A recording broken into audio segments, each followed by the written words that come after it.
Good afternoon, ladies and gentlemen. Welcome to Online Offline, and this is actually a forum which is set up by bloggers to facilitate dialogue and debates among Singaporeans and those who actually live in Singapore.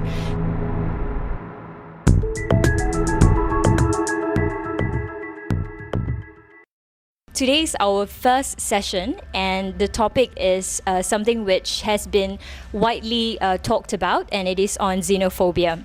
Xenophobia, in brief, means people with irrational fear on foreign people.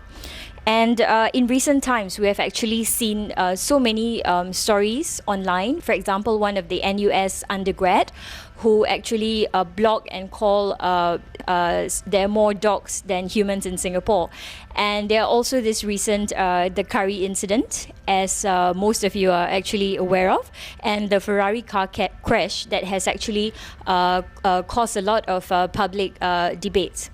So today we're going to discuss in depth about some of these issues and how did this xenophobia come about. Are these real issues, or is it something which is symptomatic of actually something deeper?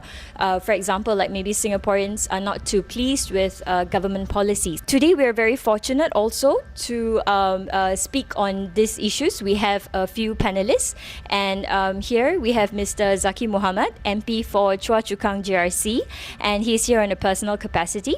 Also, we have Mr. Alex Au, blogger at the Yawning Bread for about 16 years, and he's also done a couple of volunteer work with a migrant welfare group. And we have Mr. Andrew Loh, who is a blogger at publichouse.sg. We have Mr. Ravi Philomenon, who is a former TOC editor, and also he's a social activist and blogger.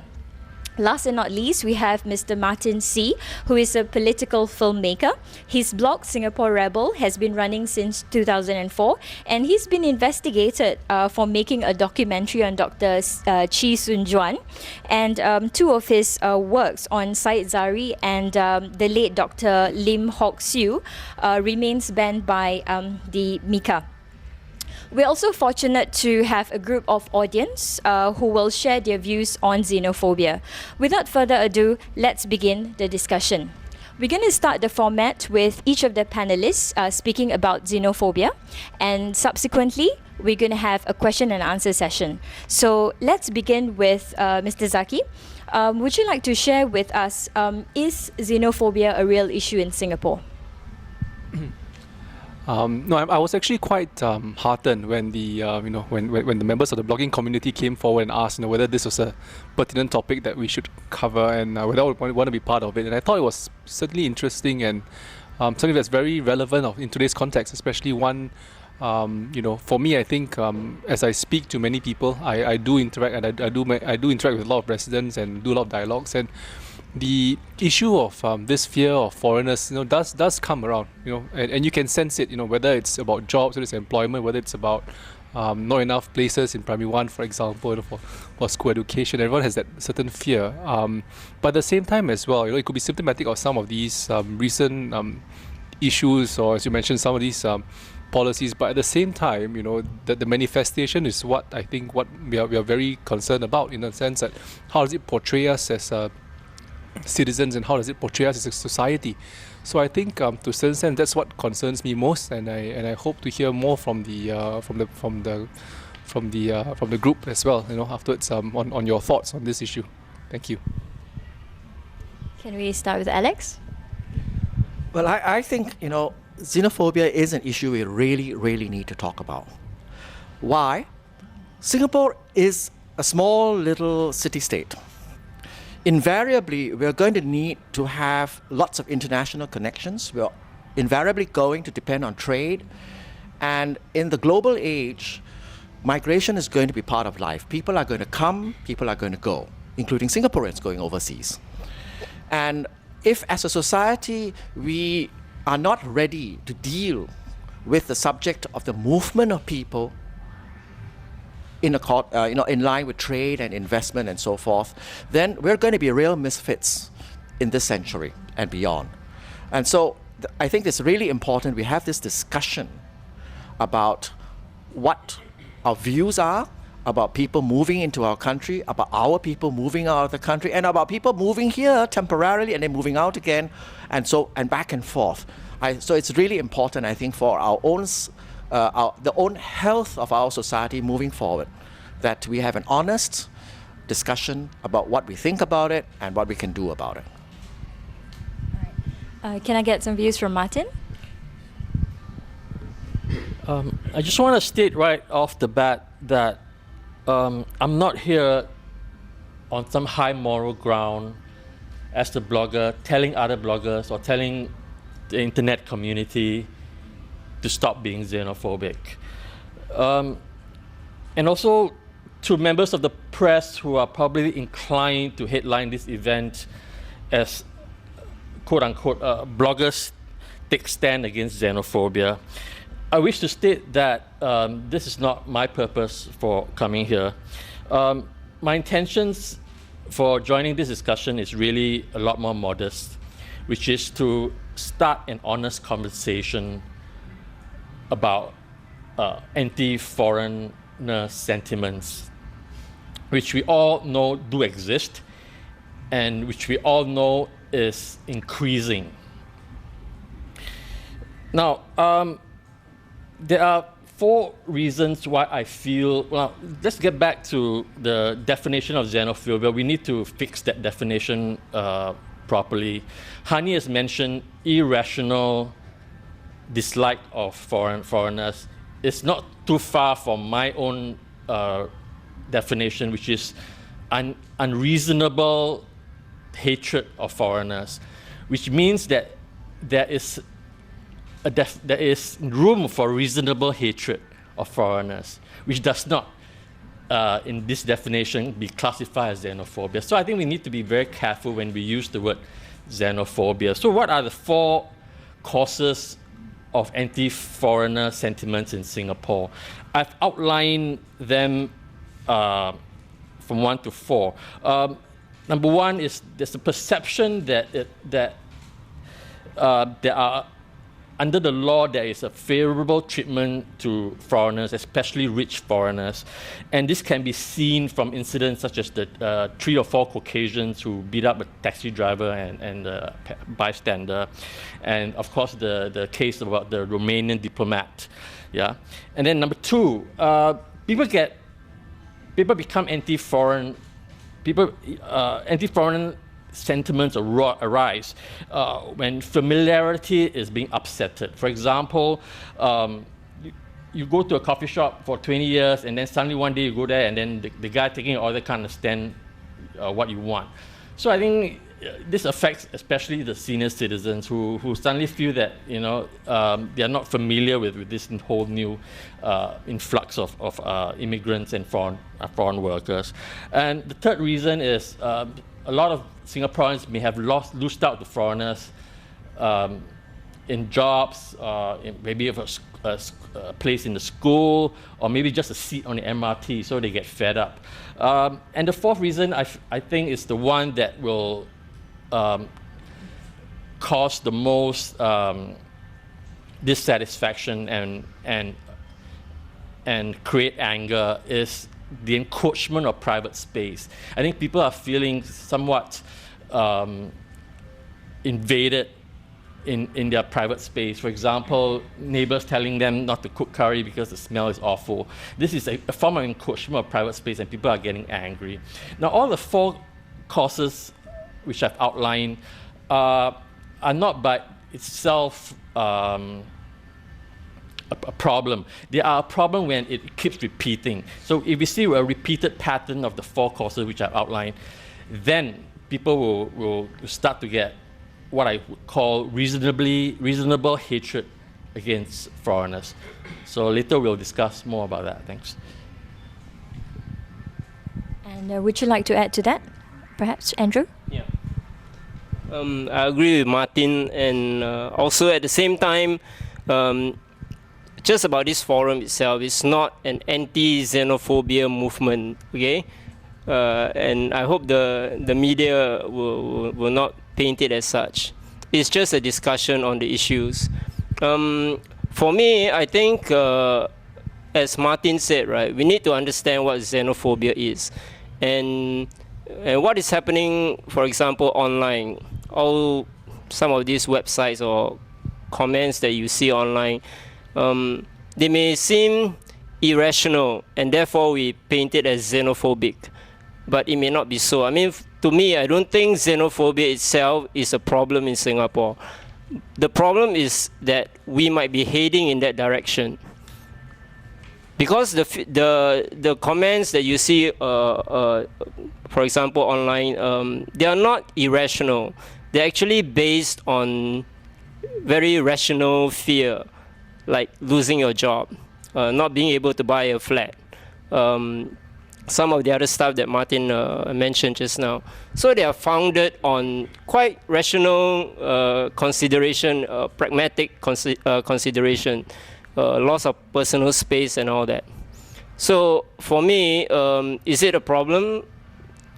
Not yet, but we are going in that direction of it becoming a real problem. Yeah, that's my thought. And Ravi, if I may have your thoughts?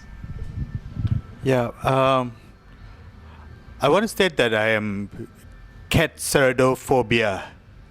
I have cat-cerodophobia. What that is I am fearful of cockroaches, especially if they are flying cockroaches. So when we're talking about xenophobia, I think we have to really look at the word phobia first before we look at the other part of that word. What is phobia? Phobia is an intense fear of something that has got little or no danger to you specifically. So I think that defines xenophobia very well. There is an intense fear of something that probably has no danger in it for yourself. And I think that it's human nature, there's us, the insiders, and the them, the outsiders. It's human nature to have that kind of feeling because you want to feel connected to a group. And so I think that it's okay if when you want to feel connected to be part of a group, that you want to feel that sometimes it helps you to make sense of things that are happening, explains things. I think that's okay. But I think that when it gets out of hand, when you start scapegoating people, then that becomes a problem. Scapegoating too could be useful because it helps you to de-stress. It may help you to make sense of some misfortune that may have happened, but scapegoating becomes bad when the intention is to hurt someone. Are we there yet as a xenophobic nation? I think not yet. But my fear really is that unless we start talking about these issues, unless we have a real dialogue on this issue, then there's a real danger that we may go in that direction. And that's the whole purpose of this discussion, actually. Okay, wait a minute. I think we are beginning to pussyfoot around the subject. I'm not comfortable with us trying to take the position that this is not an anti-xenophobia forum. I find it very strange that we're going to even leave open the door that we can be pro-xenophobia. How can that be possible?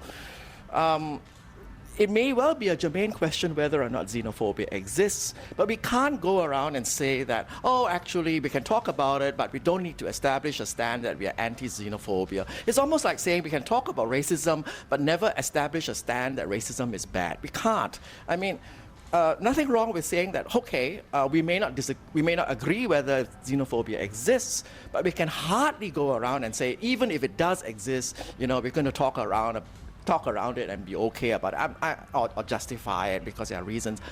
I find it very strange, that's all. Right. Okay. Any response to Alex? Martin? Like I said, the definition of xenophobia is an irrational one. That we are against. But I'm saying, and some of the panelists are saying, there are rational dislike of foreigners. There are reasons which we may discuss. For example, the sudden influx. For example, the lack of, simple thing like the lack of hospital beds, and you constantly go there and your mother keeps losing out the hospital bed to a foreigner. You know, these are things that we need to recognize that people are genuinely angry. Do we then take a high moral stand and say, no, you cannot be xenophobic, you know, we need to be nice to people. You cannot be anti-PRC or anti-Bangladeshi or whatever. No, we need to recognize that, look, the people are getting angry. Let's address it and let's not wish it away, or let's not philosophize it away, and let's not intellectualize it away. Get to the root of the issue, which I will discuss later. What is the root of the issue? I think we will come to a common ground later on in the discussion, that we can find some kind of a common ground where we can agree upon that we need to tackle this, and there's certain root causes that we need to address and bring up and whack it. Yeah. I think, sorry, honey. I think the us and the them mentality, you know, who perpetuates it? Why do Singaporeans have this us and them mentality? I mean, when you look at it, very often it is perpetrated by the government itself.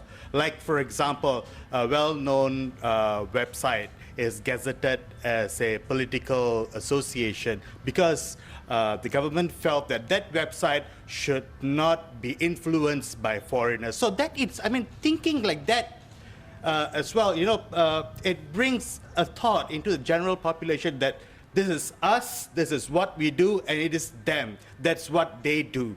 You know, so the context is set as such, so that the citizens have got no choice, but their thought, their thinking process is shaped in that way, us versus them. You know, and then when it gets out of hand, then you try to control it, trying to bring some normalcy into it. So I think that's where we are at right now.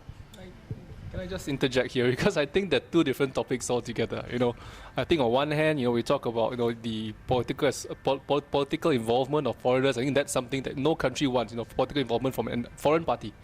You don't want that because this is my country, I do this, right? But at the same time, this xenophobic experience is a totally different topic altogether. There is genuine fear. I speak to people and I know. I don't blame them for it sometimes because of the way the world has changed. We are more globalized. We have always been dependent on international trade. I can't shut my doors. I'm Singapore. And unfortunately, it's a whole different environment. And you're right earlier on by saying that a lot of it is survival. Not so much the political involvement, but really survivability.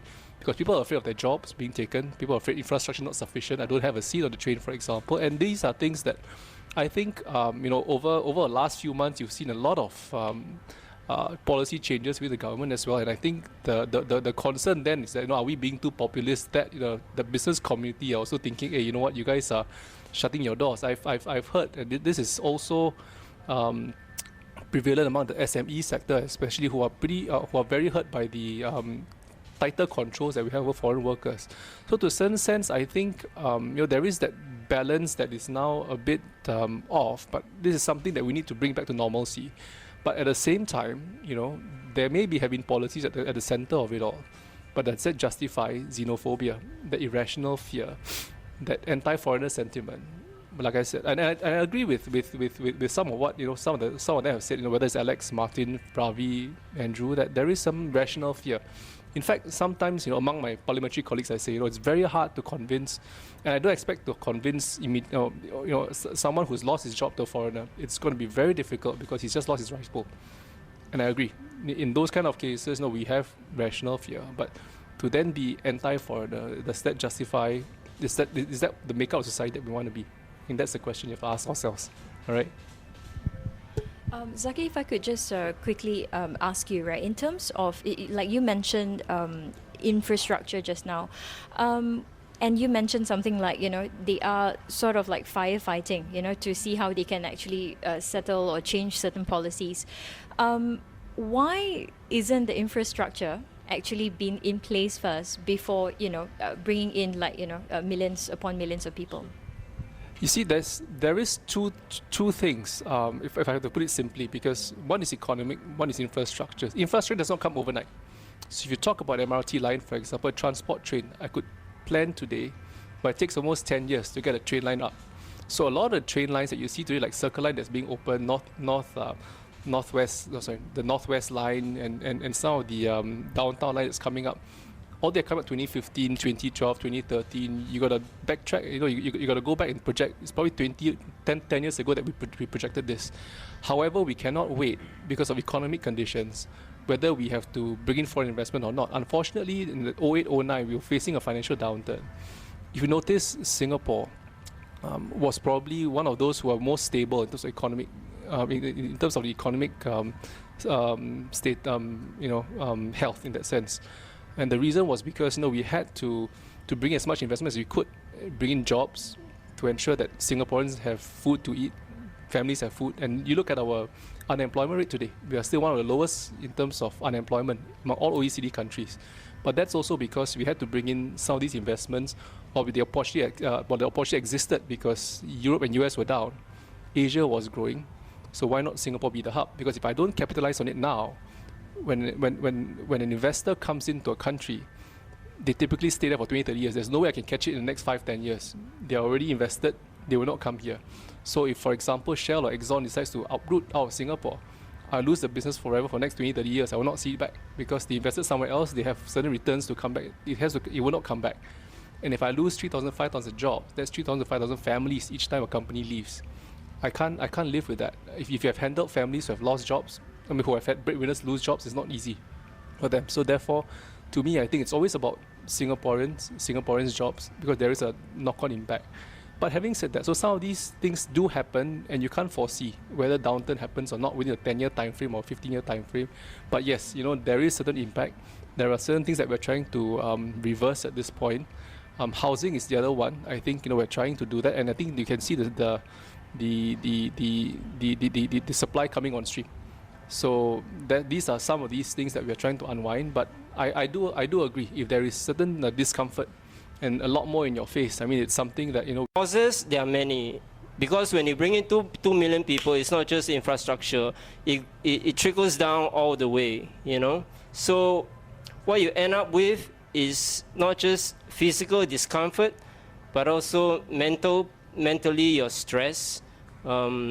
At your job, trying to get public housing and all that.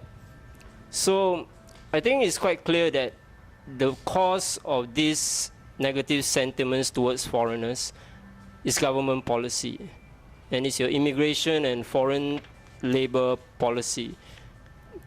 Going forward, the problem that I have now is that we're not sure where we are going.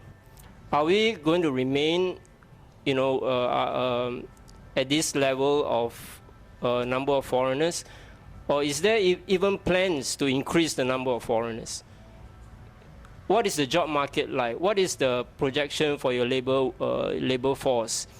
MOM is going to have a master plan white paper or something that's going to come out end of this year. But for the longest time, and even when the foreigners were being brought in, they were brought in quite quietly. I think, we didn't realize it until one day we were asking ourselves, why is the public transport so crowded nowadays? And then we realized that, oh my God, there are 2 million foreigners now. So I think it is fair, when you want to deal with anti-foreigner sentiments, to get right to the root of it. And the government needs to come out and tell us. Okay, and in fact, it should be a national dialogue. What is your population projection? What is your population plan? And what are your plans for your labor force to keep the economy going and all that? So unless Singaporeans know things like that, we will not understand, and we will not accepting all these piecemeal solutions, community integration fund and whatnot. it's not going to assuage the negativity that is prevailing right now. Okay. So there is a bigger picture. I mean, the government does not just set a policy because we are, just want to be, pro-foreigner, or you want to be pro-business for that matter. The reality is that globally, what has happened? Right, globalization has happened. Companies are setting up business all over. Asia is booming. So therefore the makeup of Singapore. I mean, Singapore has not changed, but the fact that I've got a very narrow economy, which is an international trade economy. Since Sir Stamford Raffles was here, 1819, we've always been a trading hub. Without trading hub, we are nothing. So it's always been an international hub. So you have to understand it's the bigger context is what's the economic makeup of Singapore? What do you want it to change to be able to accept less foreigners, for example? What do you think we should do? Because the reality is that my economy has to be open, talent has to flow, trade has to flow, because that's the makeup or that's the DNA of our economy. So to do a 180-degree turn at this point is not going to be very easy, because it's going to take 30, 50, even 100 years, and you will never make it because I don't have agriculture, I don't have mining, I don't have oil, I don't have petrol. I mean, there's a lot of things I don't have that other economies have to sustain growth in their own countries, to feed people, to put food on the table. I don't have that. So to a certain sense, because of that, I'm a lot more susceptible to global trends. And unfortunately, as a result of that, when it's a downturn, I have to react. When it's up, I have to react. When the market changes, I have to react. So unfortunately, things do change, and sometimes it's a bit difficult to make a national agenda out of every single change. But I agree, there has to be some level of transparency, in which if you look at the NTPD, Prime Minister's Office, the National Talent and Population Department, they come with an occasional paper quite recently. The idea is to put forth various scenarios for Singaporeans to understand what are the different population challenges that we have. Because over the last 2 years alone, if you look at how our economy has grown, we've created about 100,000 jobs. Now, if you ask yourselves, how many babies do we produce a year? How many babies of each cohort will graduate a year? That's about 30,000+. So I've got 100,000 jobs. If I reduce that to like 60, 50,000 jobs, that basically means I halve my economic growth.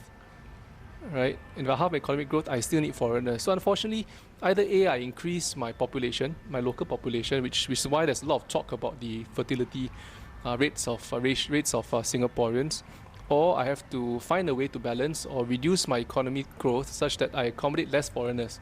So that's the dilemma that we have as a government.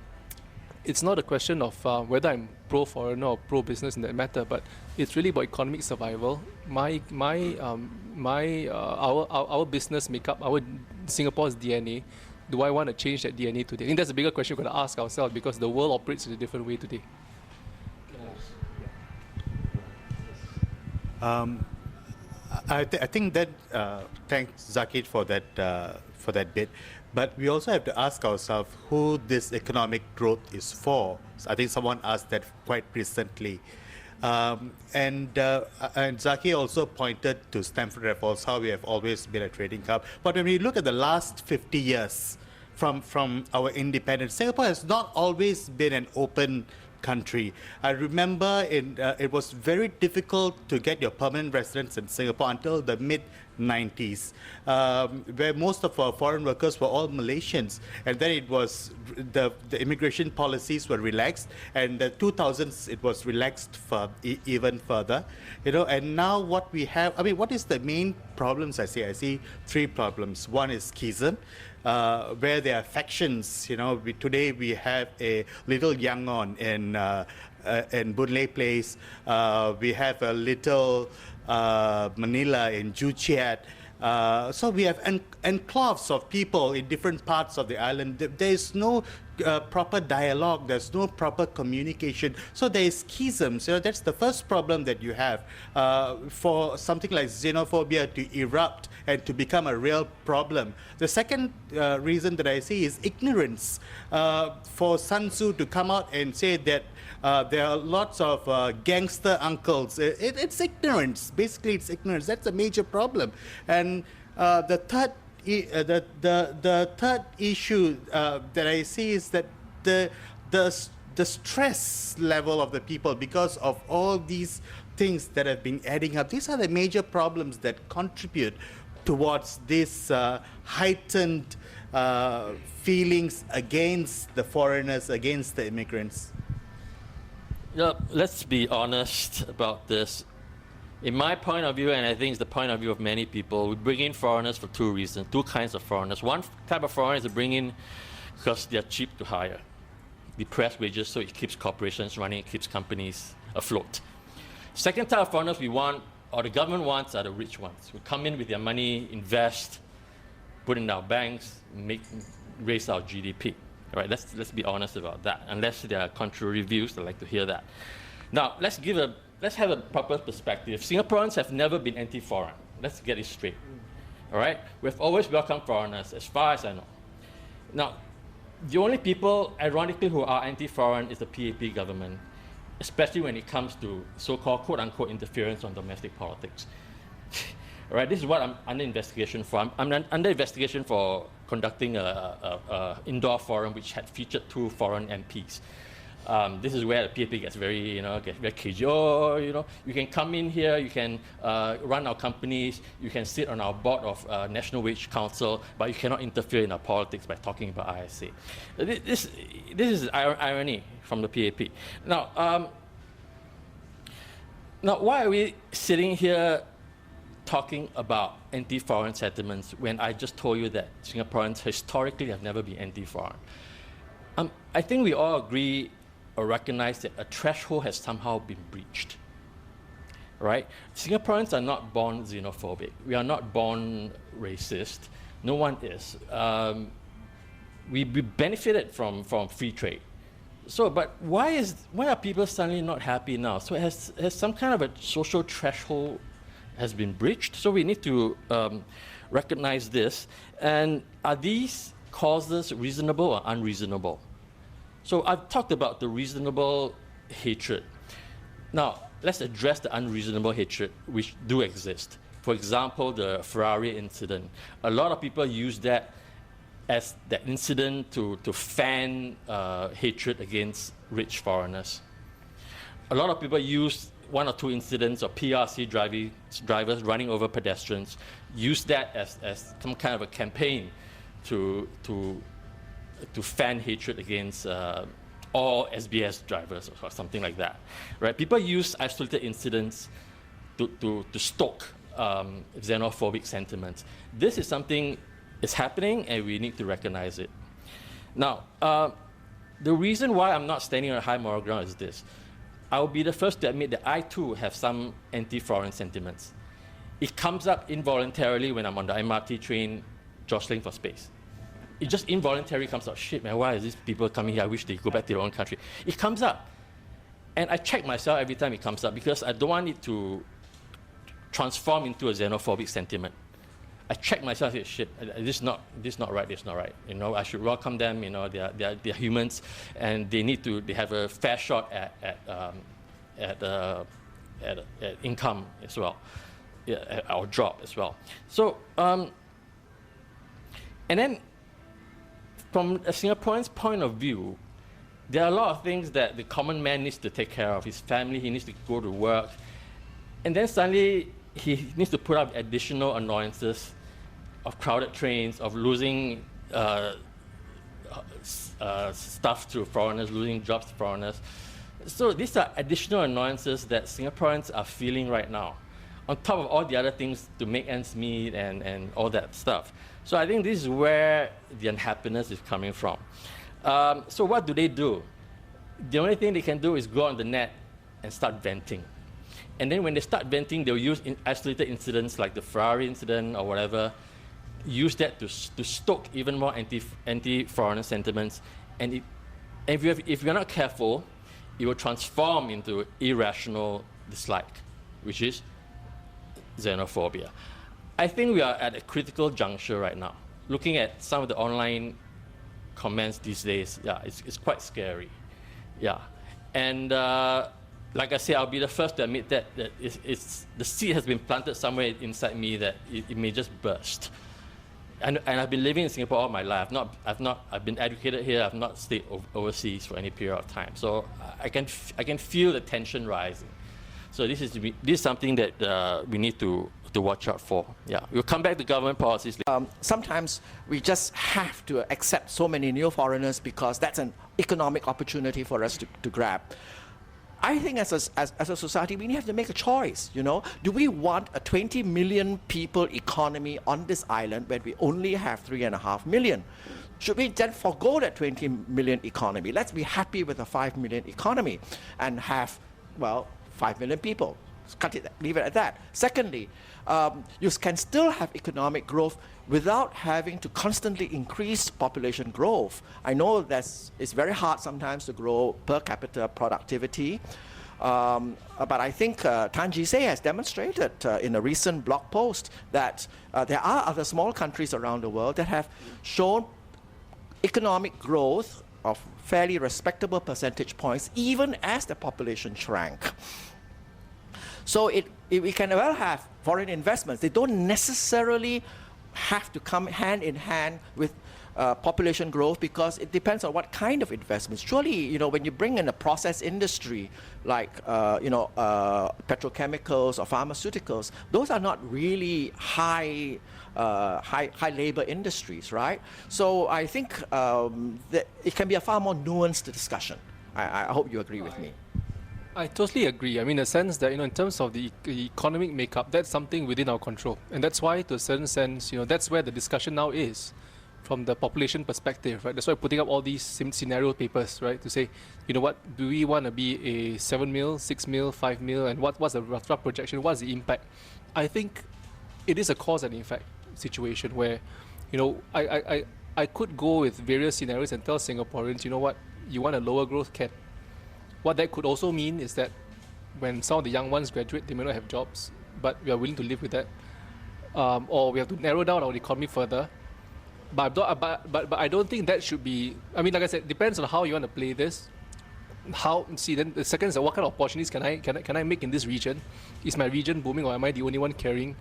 And so therefore, to a certain sense, there is that chance to shape it. But we all have to understand the cause and effect.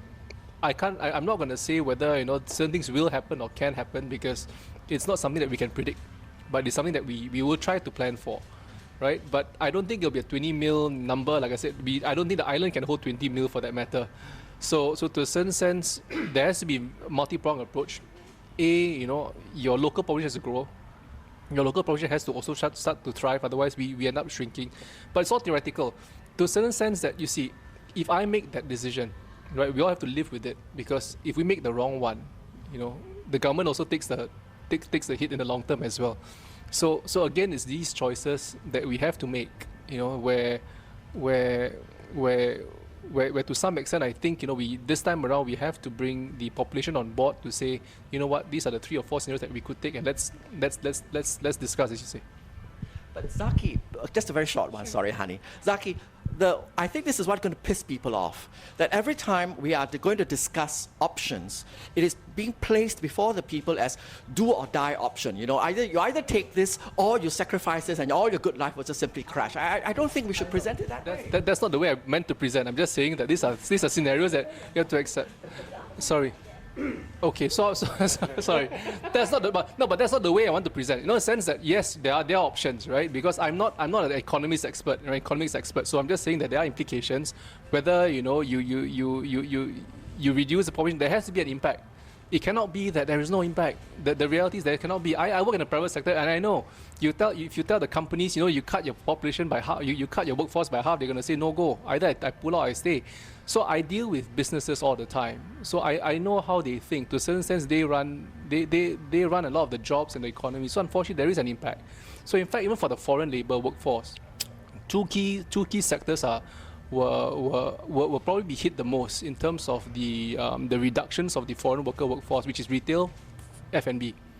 All right, it's not so much the big companies because they tend to be more high value. Right, as Alex pointed out, it's the SMEs that are being hit quite hard with all these. So we talk about the coffee shops who have all these foreign workers. These are SMEs who are being hit the hardest because to some extent we gave them an easy way out over the years to hire lower cost workers. So to a certain sense, now for us, it's not just about being trying to tighten the foreign workforce, but it's all about how to manage the survivability of our SMEs right now. So there is the other impact because I because I deal on the ground. So sometimes that pessimism just seeps through, because you talk to a lot of these businessmen, tell you know what, Zaki, you do this, I will shut down. So that's what happens. So I can see the problem they face. So at the same reason why I'm also fearful. The reason why it sounds that way as well is because I deal with people who lose their jobs almost every day, every week. At MPS, I see people who lose jobs, who are trying to find their way, who are trying to restructure.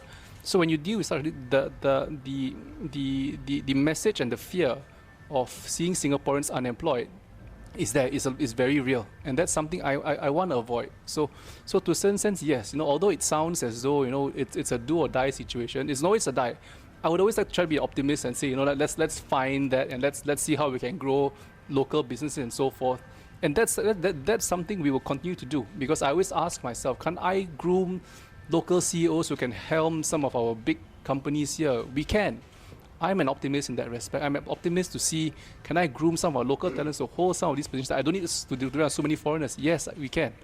But the reality is that also in the short term, we are also tasked as a government to make decisions, right, that also impact the lives of people who are employed today, who need that livelihood as well. So to a certain sense, that is where I come from, in the sense that I deal with this almost on a daily and weekly basis. So that's where my fear comes from. It's not theoretical fear.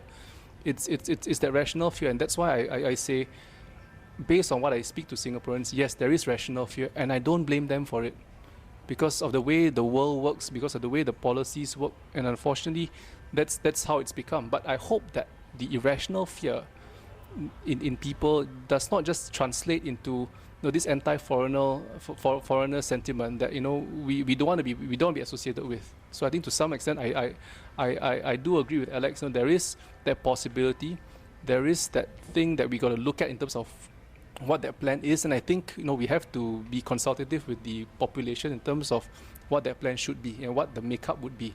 But I think as of now, I'm not an economist to say if I do this, and these are various scenarios, but I just fear for the ordinary Singaporean who has his family to look after, who has got his job to look after. Before we go into the third and the last question or topic, if I may ask Zaki on this, a lot of PRCs are being brought in, right? But what about in terms of the Malays, maybe from Malaysia or Indonesia? I think you've got to look at the various sectors. It's not that really it depends on. I don't have the answer in terms of the immigration count, right? In terms of the actual numbers across. But when you talk about PRC, I assume you're talking about ordinary workers, or you talk about professionals, but if you're talking about ordinary construction workers, there are a lot of Chinese construction firms here doing a lot of construction jobs. That's one. Retail sector, the retail industry does select the workers that they want. But I presume that it's also not easy to bring in Malaysians these days, even Malaysian Chinese, because the region is booming. If you look at Malaysia today, you're having difficulty as well hiring Malaysian workers because the country is booming. China booming too? China is booming too, but even then we are also getting difficulty getting Chinese workers these days. But you do find quite a lot of Chinese companies here as well doing business, and to a certain sense, there is a the need for some of these construction workers out of China. So I'm not sure. In terms of whether the companies here are more amenable to say the Malays and Malaysians and Indonesians coming here. Are you talking about Bumiputras? To a certain sense, if I'm not mistaken, the efforts that if you're talking about professional level, then that's a different thing altogether. Because at that level, if you're well-to-do Bumi, right, would you want to sacrifice your Bumiputra status to come to Singapore where you're a minority? That's a question you have to ask, right? But if you're talking about the workers, then I think that's up to the companies in terms of in terms of choice of workers that they want, in terms of which companies are here doing business. So a lot of them are actually Chinese workers. You look at Chinese construction companies, many of them are here, and a lot of them are also winning a lot of contracts here as well. You look around, I think you can find them. Any response to that at this point, Alex? Zaki, you may not know this, but I think those of us who work with migrant workers will know that there is in fact a state policy in place. You spoke about how it's really up to the employer to choose where they want to bring their workers from. I know you're not in that ministry, but there is a policy in place that says that service workers can only be from certain countries. All right, so even if an employer wanted to bring in service workers, say for retail or hotel or whatever, from say India or Bangladesh, that wouldn't be allowed. Service workers can only come from a selected list of countries, which include China, Philippines, or something like that. So the state does intervene. It's not entirely as free as you have suggested.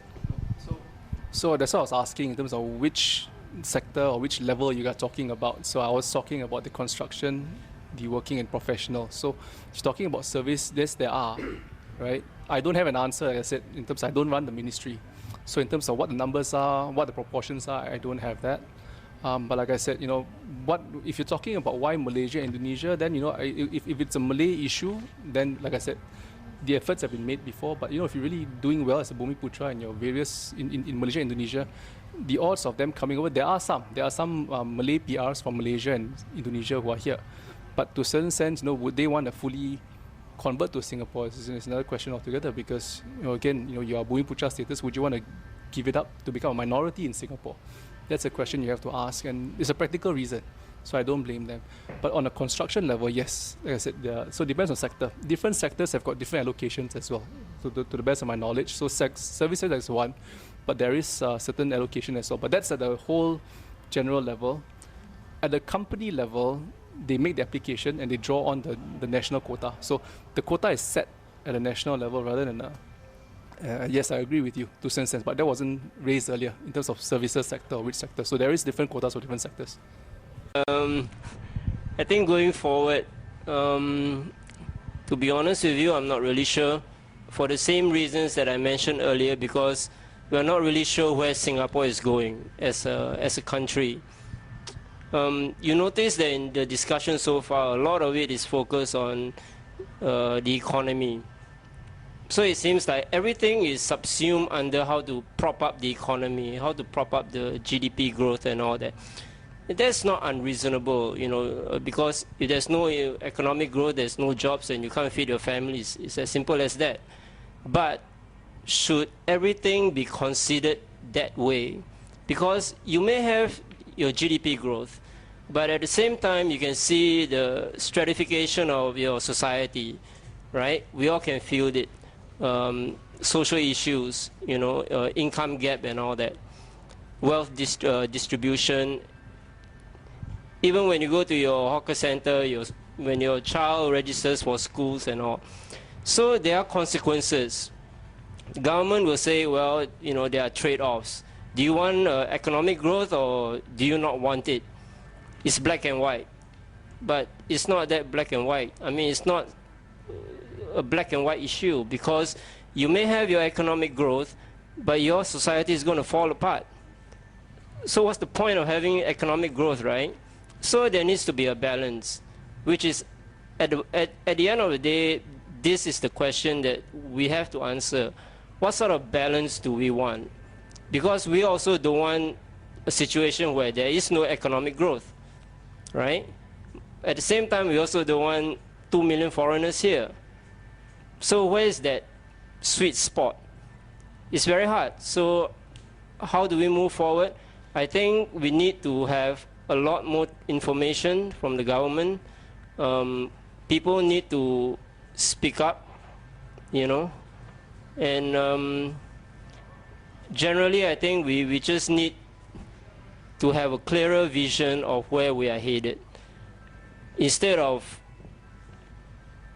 tweaking policies here and there and trying to, get people not to be angry. People are angry and people will be angrier if they do not know where you're taking them. So, government needs to sit down, talk to people, and, try and bring them on board. Otherwise, I don't see any other way how you can move a whole society forward if there's no clear vision. Yeah. Ravi?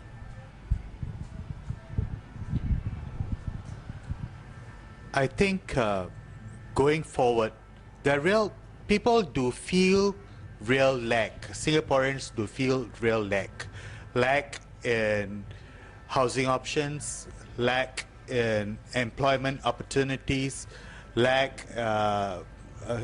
perceived lack in schools, scholarships that is available to the locals.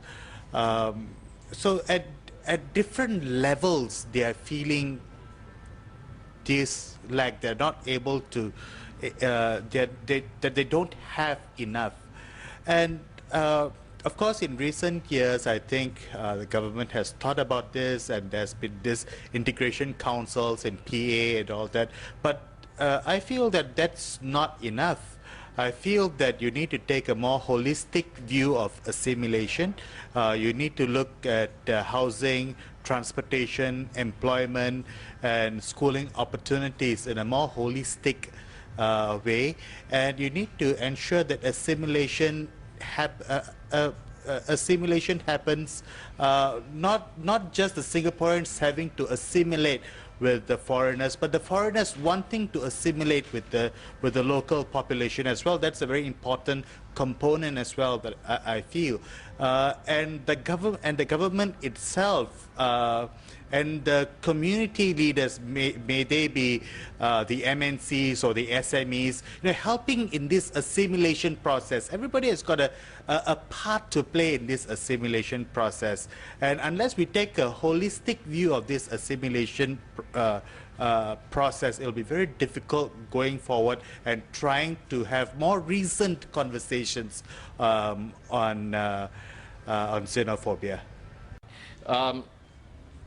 Unlike racism, which is very hard to educate the people against it, there's something we can do about anti-foreigner sentiments, which is a sentiment that is caused by wrong government policy. So what do we need to do? We don't have to get angry at the foreigner, we get angry at the policies. It's like someone has to turn on the tap outside your house and the water is seeping through into your room, and you're getting angry at the water mopping up the floor every day, and all you need to do is to go outside and turn off the freaking tap. So who's the one who will turn on the tap, right? It's government policy. So we need to be honest with ourselves and tackle that. And the reason why we can't tackle that is because the government controls every facet of our lives, from the media, from the restrictions on freedom of speech, freedom of assembly, freedom of association.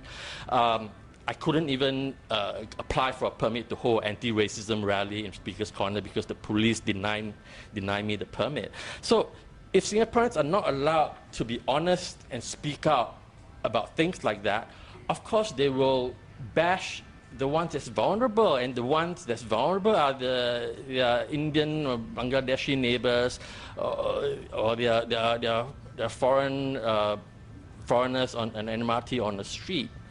So really, the democratic freedoms and economic policies are two sides of the same coin. If you want to tackle economic policy, you got to free up civil space for people to genuinely tackle the topic and discuss. Thank you.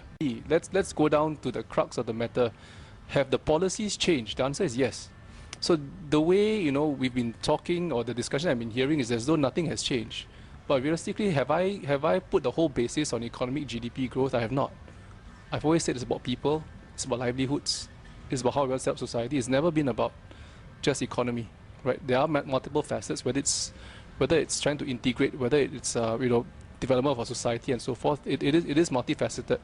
But more importantly, I think let's get off the developments. I think over the months, the past year, I think you've seen, whether it's schools, now Singaporeans first, right? We've changed that policy.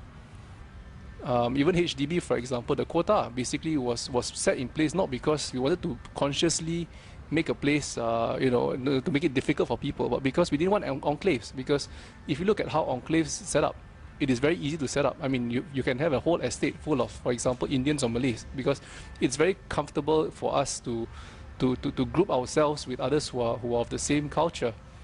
And the reality is that in terms of the race-based policy, I think as to a certain sense, it is a means of engagement. I'm not saying that we should be be very conscious of our race. If you look at all of us, when I accepted this, I didn't say how many. I didn't ask how many Malays will be there or how many Indians will be there. I did not. It's a Singaporean discussion, right?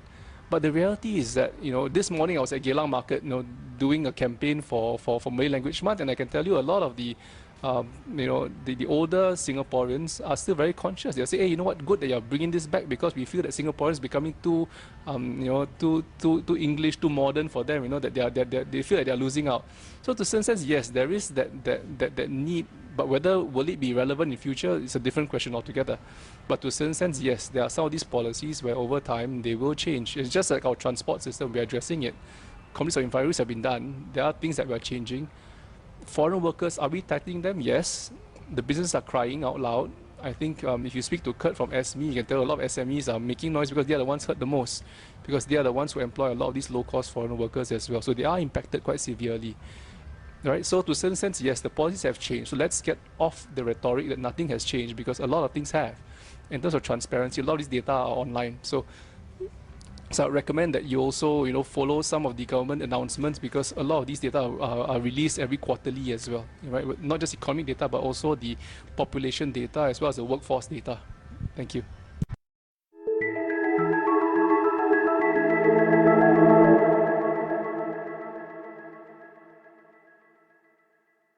Thank you, Zaki, for your thoughts. And now we're going to go on the floor, and we have the first question from Stephanie Chalk. Hi, I'm Stephanie. It's not really a question. I just feel a need to address a lot of points that have been brought up during the discussion. So first of all, I think they're mostly addressed to Zaki, unfortunately. I'm sorry. Yeah, so you talked about how policies have changed. And it might be true that policies have changed, but the policy direction and the policy principles for me have not changed at all. So when you talk, I have several points. Okay, so you talk about political involvement of foreigners and how it's not... how a lot of countries don't want political involvement. For me, it's inconsistent, because the state wants high involvement from foreigners, but only high economic involvement from foreigners. So even from the 60s, the state has shaped our labour movement to be compliant so that we have foreign investments. And then for branding purposes, the state has invited international non-profit hubs to come to Singapore to make it seem cosmopolitan, but only certain types. We want Earth Hour to come here and tell people to switch off the lights for 1 hour, but we don't want Greenpeace. We reject the application because they will agitate local citizens. So we want to make Singapore an international arbitration hub. So we want commercial lawyers, but we don't want human rights lawyers. Sorry, you can't have a visa. So it's unilateral, decided by the state. But if I had a say on what kind of foreigners I would like, why not more street artists? Why not more human rights lawyers? Why only rich, wealthy capitalists who set up shell companies that exploit migrant workers that we have to deal with? So it's unilateral, it's decided by the state. Okay, so that's one point. Secondly, so much talk about population, and as a so-called educated woman, I feel like I'm always arrowed for not reproducing enough children. Then I reproduce a child and I realize that it's so hard to get childcare. So many parents I speak to want to have more kids, but it's difficult. So if you want to deal with making Singapore family friendly, you have to take a holistic approach. Don't just throw a baby bonus, okay? You have to look at the education system, housing policies, healthcare policies, childcare policies, lack of recreational space. Deal with all that and then come and tell us that you have to accept what we say about immigration policies, but don't ignore those and then say that we are to blame for not producing enough children, okay? And the third point, okay, SMEs. Okay, SMEs are like a pawn used by the government. Every time we say implement a minimum wage, we can't because SMEs will be hurt. But then what does the government do? Raise foreign worker levies by $400-500 so that SMEs can't expand. SMEs have to move out of the country. So the NEA has raised hawker center store rentals by 100%. I know a woman who had to close her business because of that. So the government is not averse to hurting SMEs. They do it. But then when we make suggestions about how to help them, then, that's not possible. So for me, it's the inconsistency, okay? And transparency. I am a PhD student, and I've been trying to get statistics, okay, about immigration. The transparency is selective. The government will give out statistics it wants to give out on certain types of population statistics, okay? So if you want statistics on how many workers from which nationality or which income bracket, you can't get those. When they talk about employment, they will say Singaporeans and PRs, not Singaporeans alone. So there's no transparency, as there never was. There's selective transparency. The problem is everything is unilateral, transparency is selective. And for me, the final point, you can't talk about xenophobia without talking about race and without talking about class. Okay, that's it. Okay. Next one, please. Let's get Zaki. Let's get some questions. Because that's not entirely xenophobia.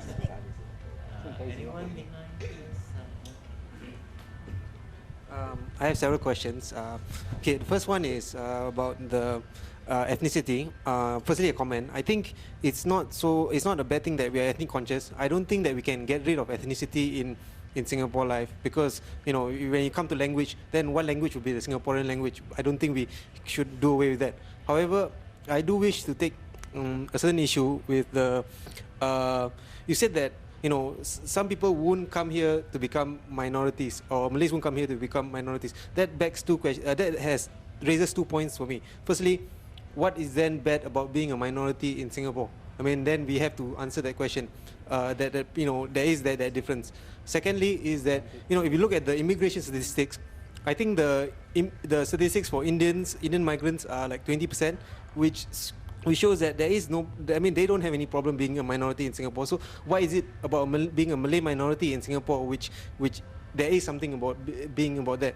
So that's my first point. My second point is that we always get some sort of contradictory impression. I mean, from you, I get a sense that if we don't have all these migrants, we don't have these foreign laborers, Singapore will die. But I see when I read the newspapers, I see that Singapore is the highest number of millionaires in world. I mean, how do I reconcile these statistics with what you're saying? I mean, like, are we on the edge or are we booming? So that's something that I don't understand.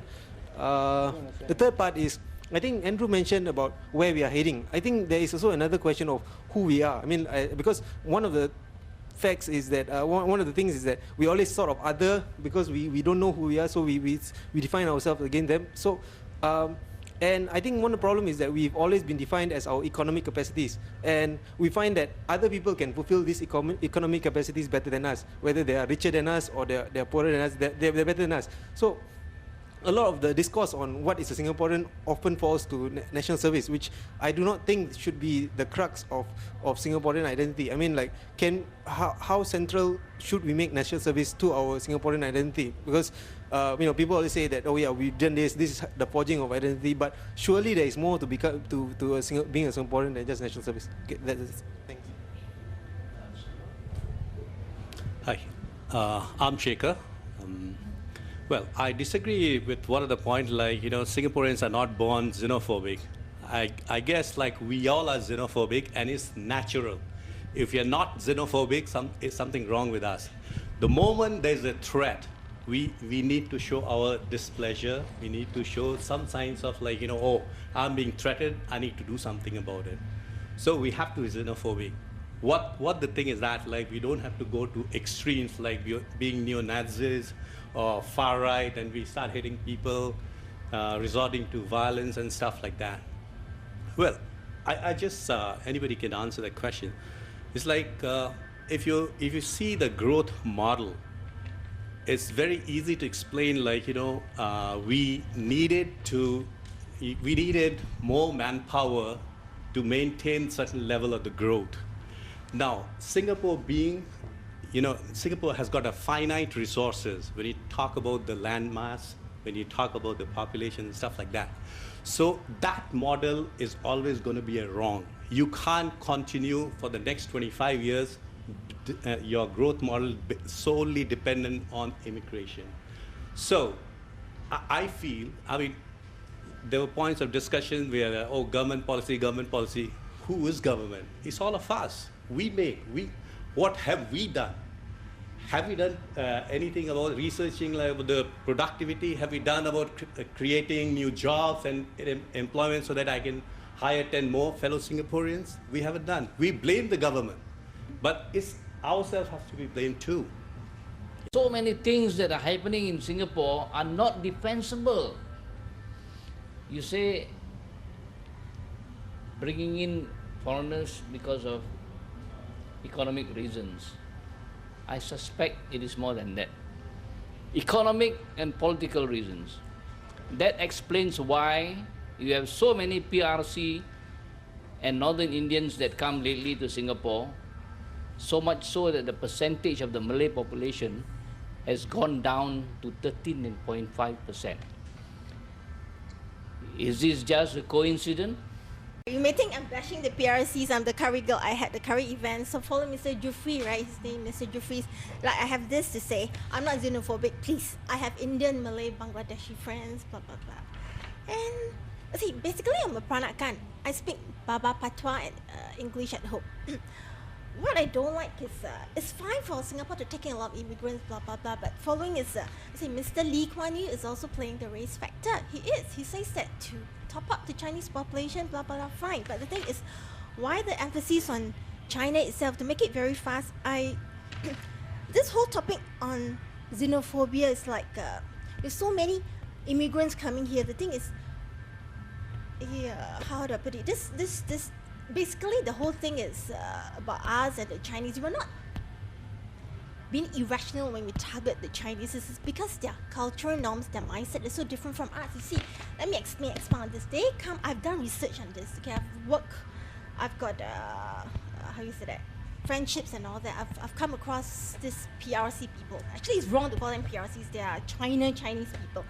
Their mindset is like, this is true, okay? They came from an era of harsh regime. They were 1948. It was a communist regime, right? So 65 to 75. Do you know that during the Cultural Revolution, the etiquette, social graces mindset, everything was wiped out.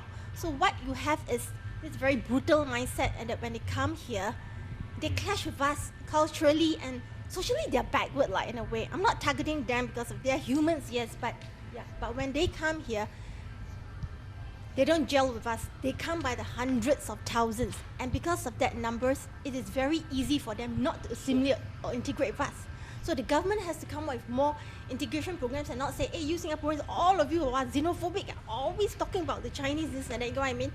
And like what Mr. Jufri said, why bring in so many numbers of Chinese? Why not the Malays and the Indonesians from other parts of the archipelago? Yeah, thank you.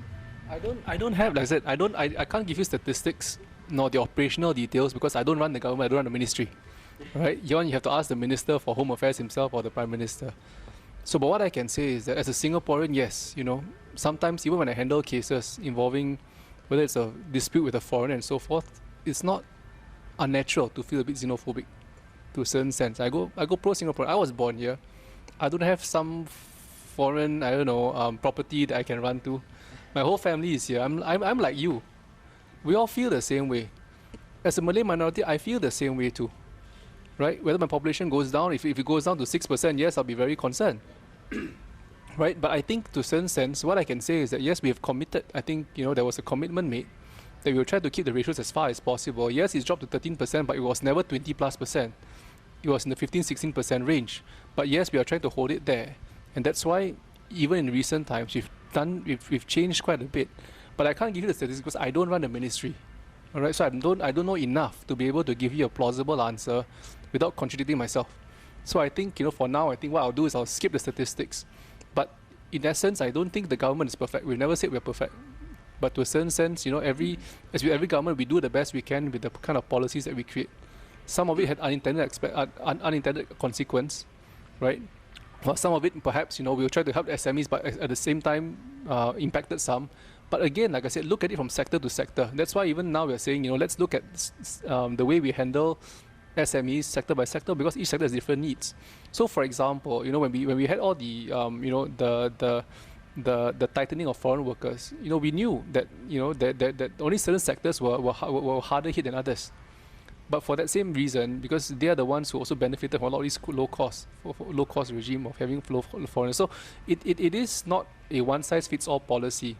There is differentiation, but at the same time, as I mentioned earlier, right? Even when we talked about all these immigration, what tier are we talking about? What are we willing to accept at the low end, middle end, top end? Right? So the policy will change depending on which tier we're talking about, which sector we're talking about, what's our national needs, for example. So but at the same time, as I said, the policies have changed. The essence at the end of the day, it can't grow, unlimitedly, because I have a limited land mass. I have limited land mass. I can only take X number of population. So we have to seriously think what's the maximum scale we can go to, because the moment even housing starts hitting the certain million, the prices will shoot out the roof because land becomes very scarce. So we can't have that situation happen, and that's why we're taking it very seriously. At the core, is it changing? Perhaps, but can I say what is changing now? I don't know, because this is something that we have to look into, and it's something that goes 10, 20 years from now. I can't say something for certain. Right? So it's not so straightforward. But yes, in my position as MP, we will provide the necessary feedback, and yes, it's in Cik Jufri as well. I know how you feel as a minority.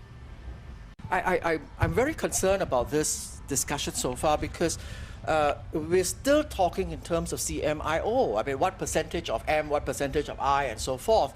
Let's imagine a different Singapore where 1/3 of the people on this island have mixed ancestry. That's our future, honestly. But you can't define people by C or M or I or O, and there'll be a significant number of people with, say, Filipino ancestry or Vietnamese ancestry or Mozambican ancestry or Russian ancestry. There's going to be Russian Singaporeans or Russian/Korean Singaporeans, that kind of thing. That's a Singapore that excites me, honestly. And so I think this discussion about CMIO and what percentage of what is harking back to a different time, which in fact sustains the roots of the xenophobia we're talking about, to keep talking in race terms. The other point about Shekhar, that Shekhar brought up, which I thought was very interesting, was that, come on, let's look to ourselves as well. Let me give you an example that always bugs me, all right? The way Singaporeans do not clear our tables at food courts. The result of that, we need plenty of cleaners. We don't have enough people, so we have to bring in cleaners from abroad. In other countries, people paint their own homes, all right? They paint their own homes, they do their own repairs and plumbing and things like that. But no, not Singaporeans. No, we always have to bring in contractors and workmen and so forth. We don't have enough people doing this job, so again, we bring in some more immigrants to do that. I think, we have to look at ourselves as well. Okay, thank you, Alex. Question from Hema Malini. Yeah, maybe go ahead. Okay. Hi, Malini. Just going to add on to some of the things that we discussed. First of all, yes, we don't clear our plates and our trays and all that, and we don't paint our own houses and all, because we don't have time to paint our own houses. We are working like forever. Let's look at the solution. And the solution is like what he had said, Martin. Let's not wish it away. We are all here because there's something that's irking us, something that is not going down so well with us. And there are too many foreigners in our land. Yes, we embrace them. I have been in a foreign country for more than a decade, so I know how it feels. We embrace them. We have no issues. I have the place that I live in. I have got 4 neighbors. One is a Malay, one is a Chinese, and 2 of them are Indian expats. I have no qualms with my Malay and Chinese neighbors. We are, hi, hello, how's your day? Hey, Sunday, where are you going? You're going kite flying? Yes, but my Indian neighbors, expat neighbors, are complaining to me because I'm celebrating Christmas and New Year's. There are too many slippers outside. My child can't come out and play. Why do you have to celebrate Christmas? Why do you have to celebrate New Year's? You see, we have lived in a flat environment. The matchbox concept is we're so used to it. We are okay with all that.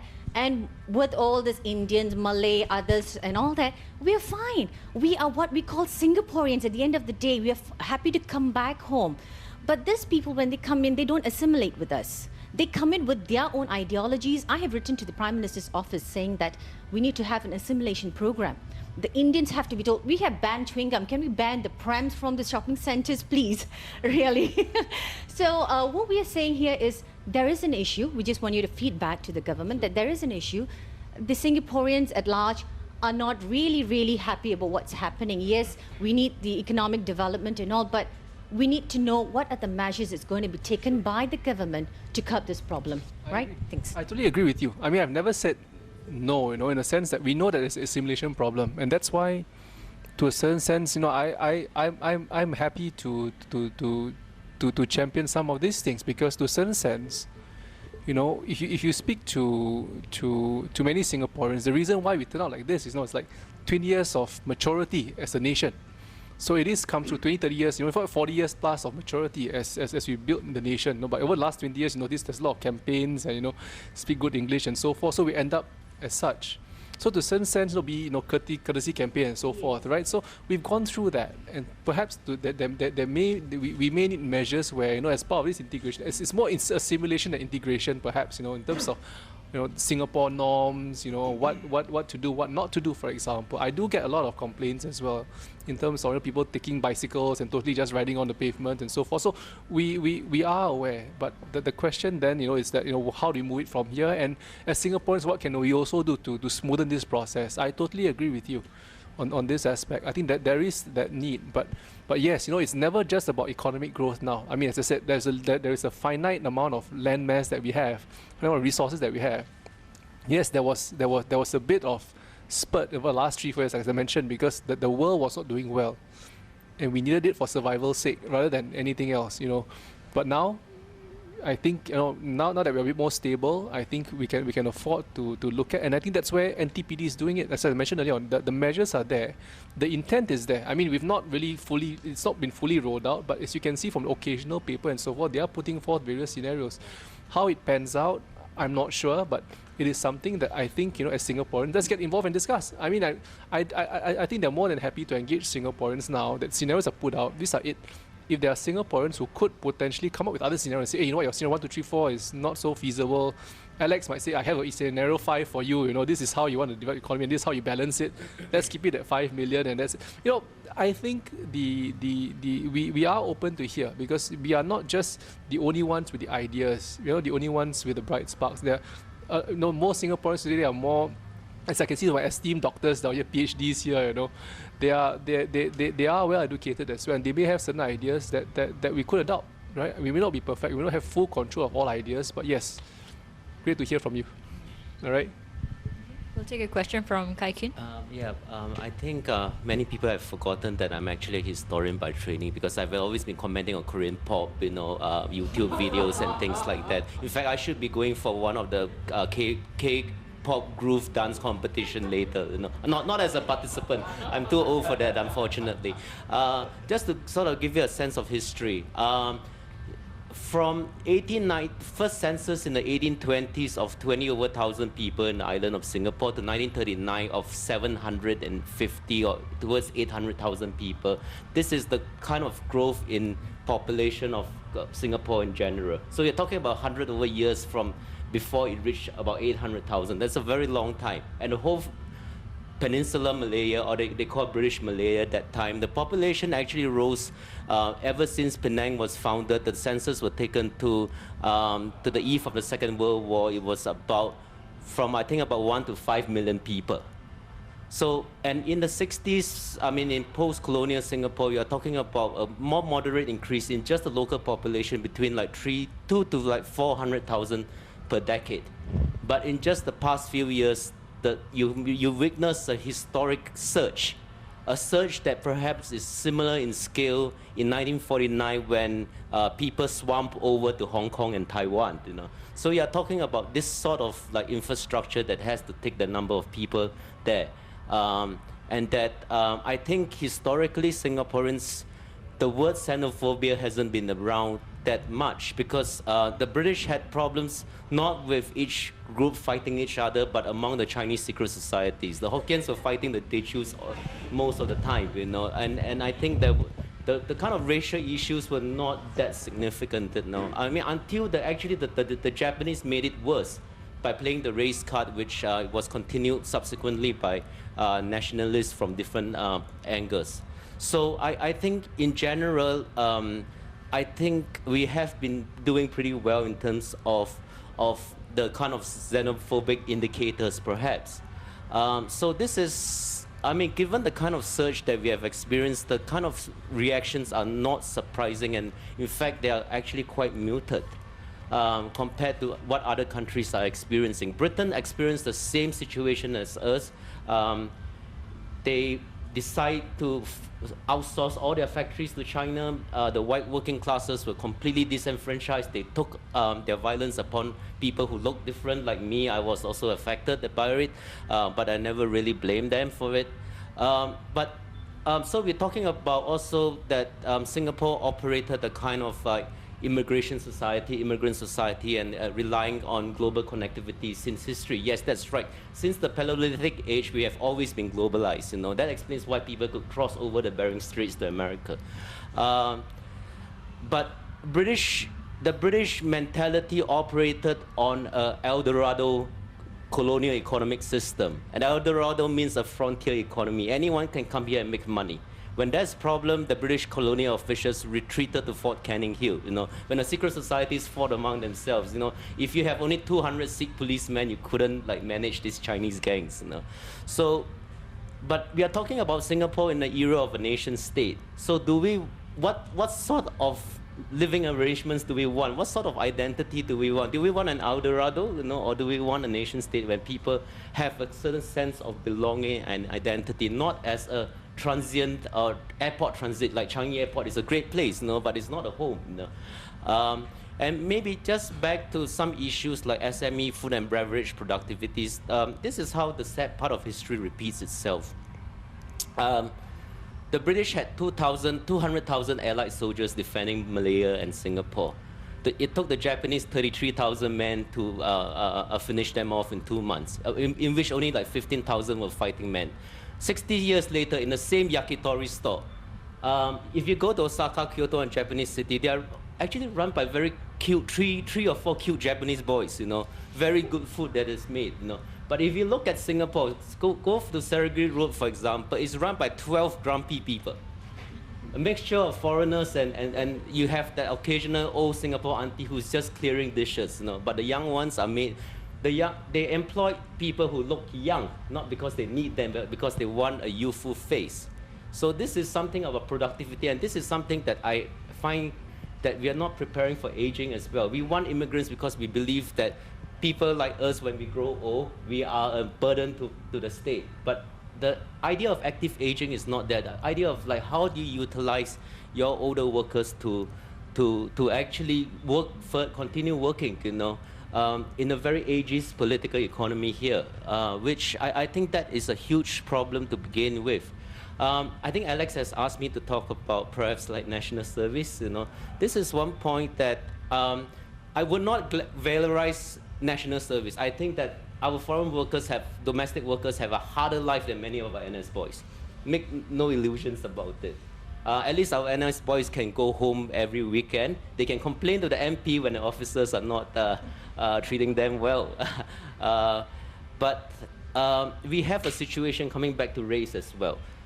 Why is it so that the son of a permanent resident from the People's Republic of China served in a military unit when it's not a state secret to see that most Malays are serving in civil defense and the police? You know, perhaps I'm not expecting you to answer this question, but just raising some awareness about the dynamics. Yeah, I thought that question was really answered by MINDEF minister, and I was the one who put that question up. That was very recent, 6 months ago. Less than 6 months ago, it was answered. So I think it came out in front page as well. That right. So where majority of those in SCDF are non-Malays. I mean, sorry. Yes, the Malays do not make up the majority in SCDF, unlike what's being perceived.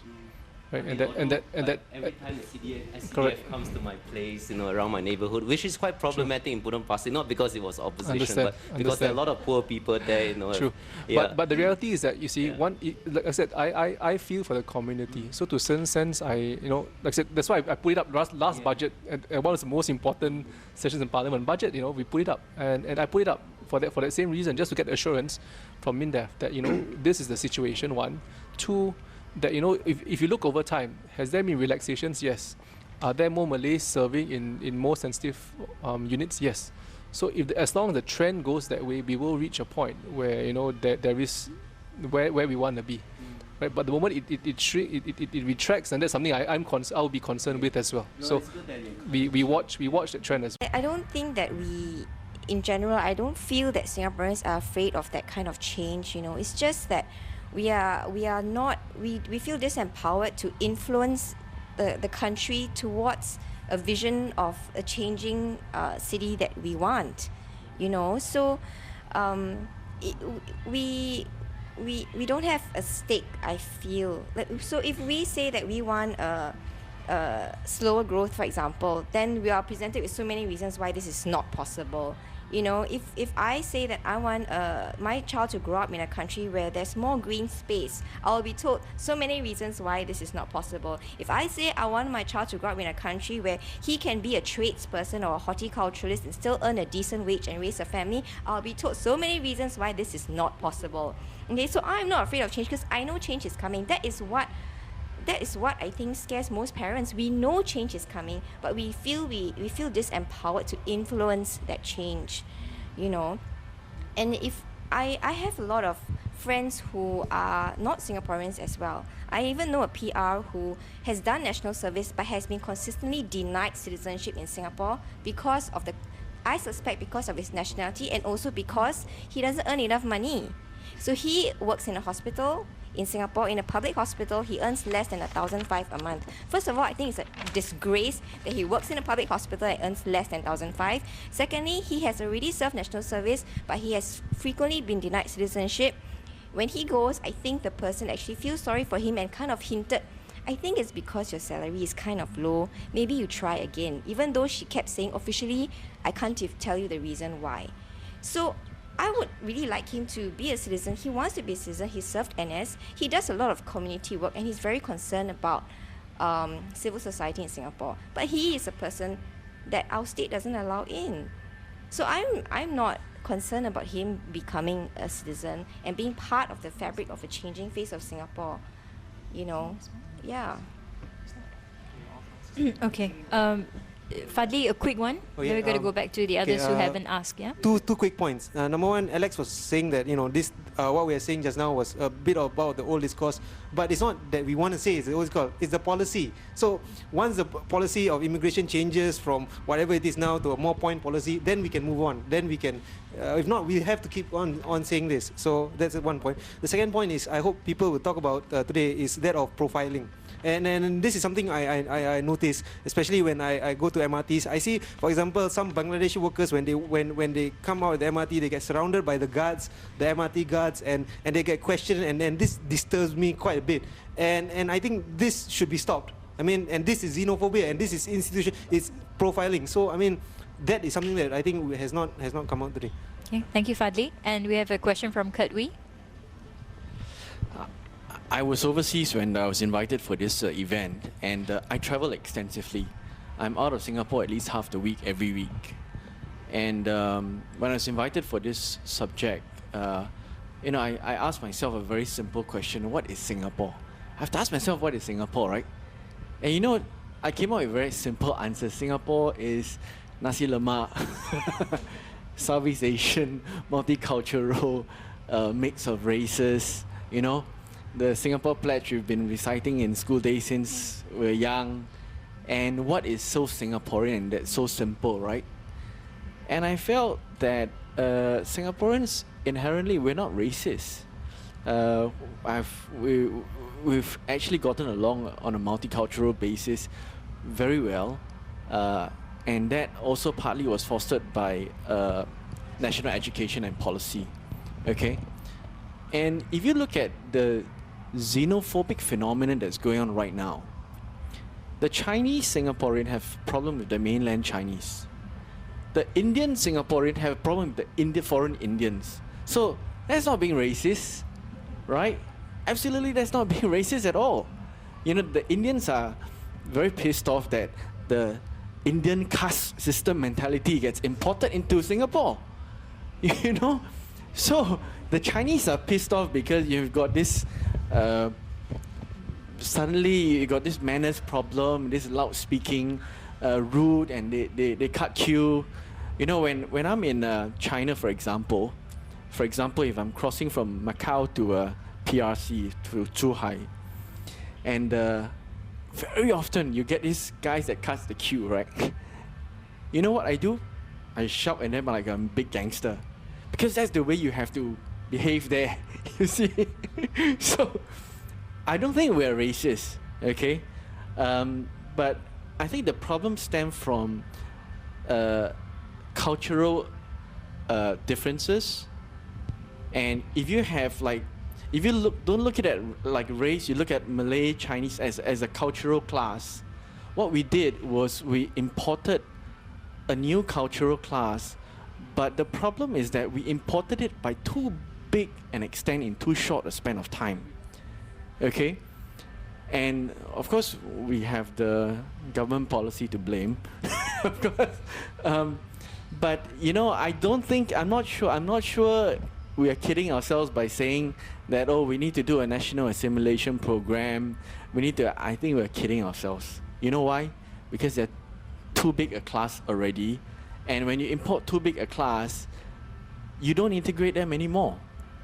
They will form their enclave, whether it's economic or, you know, it doesn't have to be residential, right? It can be by way of the way the F&B is being organized in Singapore. And because of that, we may have to think about reset. What do I mean by reset? We reset what is our demographic now. You know, like in a similar context to what Alex and Andrew were saying, how the classes are changing, that demographic is changing, right? Maybe we should just reset that definition and look at what it is now and then move on from there, instead of trying to assimilate. Because when you try to assimilate, you're inadvertently maybe making the problem a bit worse, right? By acknowledging that differences. So I'm not sure about this idea of trying to assimilate. I think we should just accept, acknowledge, but where we should think about is, do we allow this trend to carry on? Do we accept this trend to continue? And is this what we want as a country? This is a very important question. Okay, my name is Ahmad. My question is directly to the bloggers. Like, do you have any ideas in mind how to address these issues of xenophobia? Like, for example, you can have a free hug online, and then you can put it online and stuff like this. Okay, thank you very much. Okay, I'm going to get each and every one of the panelists. Oh, should you have a question? Yes, please. Yeah. Hi, I just have a question I just want to ask the bloggers. What do you think of how our government is also treating our foreigners, in the sense that I mean, the government has made the foreigners, they've gone a long way to invite foreigners over. They've given them scholarships and so on. So how do you see this behavior by the government, and what do you think is the impact on how the population sees this whole immigration issue? I mean, it's not just that the gates are open and people are coming in. It's more than that. It's a lot more than that. It's about stretching out and, you know, inviting people in. All right, so I'm just going to get one last round of comments from each of the panelists, and you may want to address some of these questions from our audience. Yeah, let me start with Andrew. Your question, I think it was, especially in the last few years, and I'll say very frankly here, even before the general election, it was appalling the way the government, compared foreigners to Singapore, and how our spurs are not stuck to our height, how we must be daft and all that. And I've written about it, and it was appalling for a government to say this about its own people. So I'm glad that has stopped somewhat now. So, but the other point, I think what Kurt was saying about assimilation, this is another problem, because we hear all the time the government, say, please welcome the foreigners, we need them. Then we have the $10 million community integration fund, so that they can assimilate and all that. But what Kurt brought up is exactly the point. You see, you have 2 million of them out of a population of 5.2 million. That's more than 1/3. They don't have to assimilate with us. They can form their own clique, and that's it. We actually have to assimilate with them. Otherwise, they will give us problem. Correct. You can coexist, but like you said, you have all the other problems, cultural and habit and mannerisms and all that, right? And that's what Storm is so popular nowadays, right? They keep putting up stuff like that. So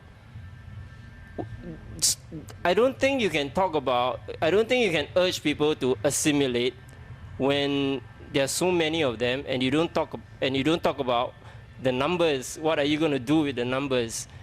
We need them to prop up the economy and top up our birth rate. Is that it? Is that the only two reasons? You know. So going forward, back to the same question that I asked. Going forward, where are we going? Are we really going forward, or are we going backward? A few points.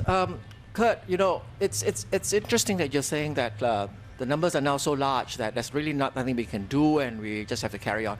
But it's kind of related to what Kai Kun said about the El Dorado model. And if we accept the El Dorado model, that's when we say, okay, everybody come, you be yourself and you know, make your fortune in this country. But I think Kai Kun's point was, shouldn't we now be past the El Dorado model? All right, and if so, then no, we just can't have that kind of, you know, everybody come and make your own fortune on this island and be yourself. I think however late it may be, I think there's still some benefit in trying some measures at assimilation. I wish, for example, we had a simple policy would be to say that if you're going to work in the service sector in Singapore, whether as a cashier or as a waiter or as a bus driver, you jolly well attain a certain minimum standard of English to start with.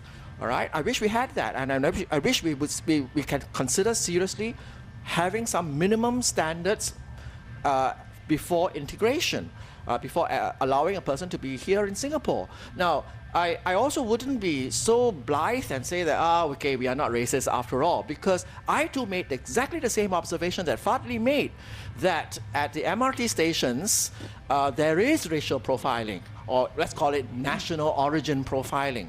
And I think it relates back to what I said earlier. We seem to consider it totally legitimate in this country to treat people by certain ethnic or race or national origin categories.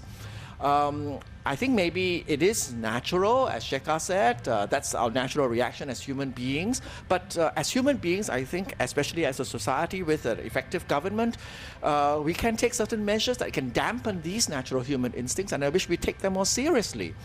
All right, so that. Now, about foreign scholarships, you know, this is something very interesting. I mean, I can understand the need for Singapore to extend foreign scholarships to foreign students, because Singapore, we need to develop goodwill, build relationships with our neighboring countries. These connections are good for our own investments abroad. Like, you know, Kurt, you spend half your time there, but it's good for other people to come spend half the time here. But, you know, I sometimes wonder, do we do too much of that? I mean, in other countries, foreign students willingly go to those countries to study and pay full fare because those countries are so attractive. Now, maybe we could spend less money bringing in or bribing foreign students to come here and pay more attention to making Singapore a more attractive space, civil liberties, anyone? That people would come here of their own accord and pay full fare rather than we having to pay so much money to bring them here. My final message to everybody is this: don't get angry with the foreigner. Get angry with the policies instead. Don't just vent on the internet. Overcome your fear of the government. Oppose the policymakers and the MPs who have neither the moral courage or intellect to oppose such policies. And that is why I come back to our constitutional right of speech, association, and assembly, because these are all very paramount when you want to get the government to listen to you. Democratic freedoms and economic issues are intertwined. Economic policies are decided by politicians who are put in place via elections, which, in order to be free and fair elections, the state has to respect the citizens' fundamental civil and political rights. That's it. I think we really need, for me personally, I go back with questions, because I think this discussion does not end here today. It'll be discussed in so many other places after today, and that'll be even more interesting. I go back with questions like, what about national service? Is national service a point of contention as to why there is a rise in hatred towards foreigners and immigrants? What about the the Indians from India that Malini was talking about, do they see the Indians from Singapore as being uncouth and not fit to associate with? Is that contributing towards that insecurity? So many questions like that that I go back with. And I think it's important to have these questions. It's important to have a dialogue over these questions that we have, not with ourselves, with our families, but not just with ourselves and our families, but also between communities. And it's only through dialogue and proper communication can we have real assimilation. I think we can coexist, yes. We have coexisted. The communities in Singapore have coexisted for many years.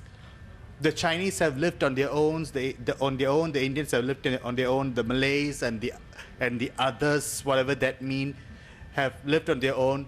But over the years, we have tried to assimilate in the schools, in the places of work. We have tried to break down the racial barriers. But that can only happen where true dialogue is happening. And that happens among Singaporeans over the last 50 years, in schools, in places of work, and whatever not. And that's the kind of dialogue that has to be happening. And the government, I feel, has a great role in playing in that, because they need to facilitate this dialogue.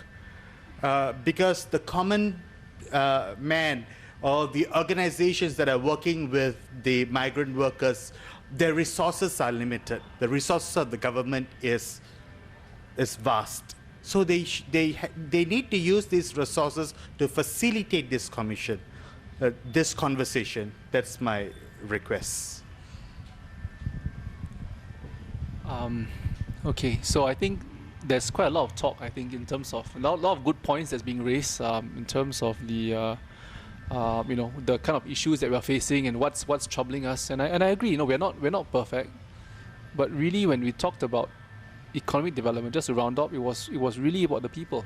Whether it's bringing even the immigration policies were meant to ensure that we didn't have a totally aging population like what Japan is facing now, where we are not able to support the society because you have a lot more inactive retirees out there as opposed to active working population. So there has to be a triangle. I mean, any economy, and that was where the crux of the immigration policy. So to a certain sense, I think what we need to do is, what I ask is really to have two hands to clap. I think the government listens, and that's why I'm here. I didn't come here being dragged. They didn't put me in a net and then brought me here. I came here willingly to listen, to hear what you had in mind, what concerns you most. I can't address everything because to a certain sense I don't run every single ministry, but certain points, yes, I will take back, because I do agree with you that there is some friction, and on Kurt's point, I don't entirely agree with the sense that you should give up on assimilation, because it took us about 20 years or maybe 20-30 years to get us assimilated as a society, across the CMIO barriers. But I think it'll take another maybe 20 years to get us past this. The next lap, but we need to find our own new formula into how we can assimilate them, and even those transient ones who are just putting stop here, working here, but it is about that. But also what I find more just as important is the face of Singapore with respect to xenophobia and some of these issues. I mean, it's easy to just blame the government. So I give you an example. I mean, a true experience I just had about 2 weeks ago. I was at an event organized by this organization, and they were totally understaffed in order to manage this whole long queue behind people trying to get into the event hall. And of course, there are a lot of frustrated Singaporeans, trying to get in.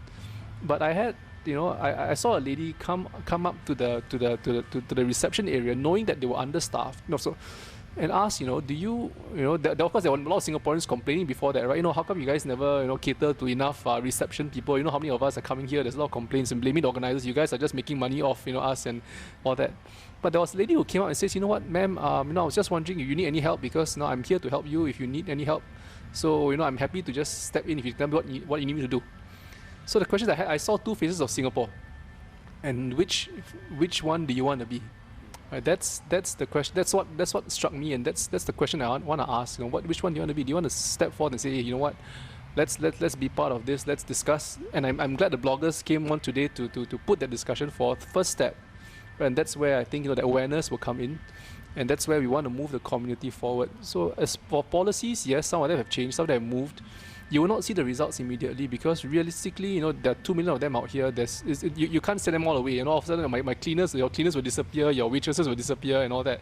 So, but we need time to rebalance some of this and readjust. But I wouldn't give up on the simulation because at the end of the day, I think we need to build a new face of Singapore. Perhaps, maybe the CML model my view is still relevant today based on what I see on the ground.